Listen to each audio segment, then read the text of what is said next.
Hey guys, what is going on? My name is NoJ456, and today I'm going to be showing you how to build the Apothicon Servant, this beast of a wonder weapon that is going to be super useful for training and getting to high rounds in Shadows of Evil. It's an absolute essential, and it is pretty darn easy to build if you know what to do. So follow these steps here. I'm going to take you all the way through it, and let's go ahead and get started. Now, before we get started on this video, I wanted to inform you guys that in the description down below, there's going to be a tutorial on how to build the sword, how to upgrade the sword, how to build the wonder weapon, all of the radios detailing the storyline found throughout the map, the music Easter egg, the pack-a-punch, basically everything that you need to know for Shadows of Evil to get started is in the description down below. Each one will have its own link, and you can click on that and check it out after this video is over. But nonetheless, make sure you do leave the like, make sure you do subscribe, and let's go ahead and jump in with this tutorial. Now, to build this wonder weapon, you're going to need 3 different parts and craft them on a crafting table. They can be obtained in any order, and 2 of them are based on random chance, which means that you want to get started on trying to get these at the very beginning of the game so you can have the best chances of getting it before you get up to a too high of a round. Now, the first one is the Margwa Heart, and basically this is the easiest one to obtain. It is not based on random chance at all. All you have to do is kill a Margwa. Every single Margwa that you kill will drop one of these until you finally obtain it, and then obviously they will stop dropping. But there it is. All you have to do is kill a Margwa, run over, pick up his heart, and you are good to go. That is the first of the 3 pieces, and it is by far the easiest one to get. Let's go ahead and move on to the second one. Now, next up, we're going to be picking up the Xenomatter, the second piece out of the wonder weapon, and in my opinion, this is the hardest one to get, simply because it seems like it has the lowest random chance. But there are basically 2 different ways you can get this, one of which being killing the flying creatures that fly around the map. As you can see, as I kill him, he immediately drops onto the ground the Xenomatter, which I quickly run over and pick it up, because all of these pieces will disappear if you do not pick them up in an ample amount of time. It is about 15 seconds you have to pick them up, maybe even less than that, so you want to make sure as soon as they drop, you run over and grab them.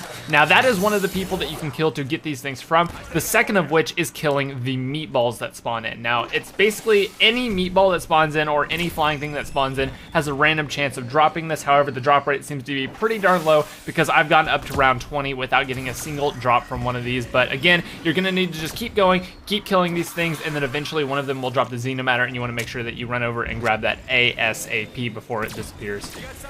Now, the last of the 3 pieces that you need to pick up is the Margwa Tentacle. Now, the way you pick these up is, again, a random chance. However, you have a lot higher opportunity to get them because I usually get these drops a lot faster in my game than I do with the Xenomatter. Now, basically what you want to do is you want to go and harvest any purple pods that you see around the map. Now, the real question is, Noah, how do I get these purple pods? I've been harvesting the entire game and I cannot pick one up. And that is because you need to not harvest until the pods turn purple. Now, the purple is the highest level of reward. Obviously, they turn green first, then they go to a red pod, and then they turn into a purple pod. Whenever they are purple, they then have a random chance to drop you the Margwa Tentacle. As you can see right here, each time you go to a new round, a lot more of these will grow up to the next level. Sometimes it takes about 5 or 6 rounds for one to go from a completely green one to a completely purple one. But again, this is the gameplay of it just turning into the next one as the round switches to the next one. So you want to make sure you don't touch these things until they are purple. As soon as they are purple, you want to run around the map and scavenge all of them so no one can spawn in if you do not get the Margwa Tentacle. But as soon as you have all 3 of these parts, you are good to go.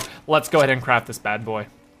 So once you collect your third and final part, you're going to go ahead and head over to either the Floodlight District, the Canals, or the Waterfront. Each one of these 3 locations will have a crafting table, and you're going to go ahead and craft this Apothicon Servant on that crafting table. Now, a quick note, as soon as you crafted there and as soon as you picked it up from the crafting table, it will go into the box. So if you want to get another one, if you want to throw it away and then get another one out of the box to get more ammo, that is what you have to do. You can't just go back and pick it up here. As you can see, I'm about to pick it up after building it, and it is going to fly up into the sky, and then that is when it goes into the box. But this is it right here. This one is called the Lord Zazazor, and each one has their own particular name, and I'm going to explain that in a later video and also show you guys how to upgrade this thing into a just even longer name. This one is the Lord Zazazor. The upgraded ones have absolutely ridiculously hard to pronounce names, and I'm going to explain to you guys how to do that in a later video, so make sure you subscribe for that. But let's talk about the actual gameplay and what this thing does. Now, it is basically going to just create some sort of Gersh device vortex, a lot like the Gersh device works, except you can shoot it pretty much instantly. It has a 1 bullet per reload,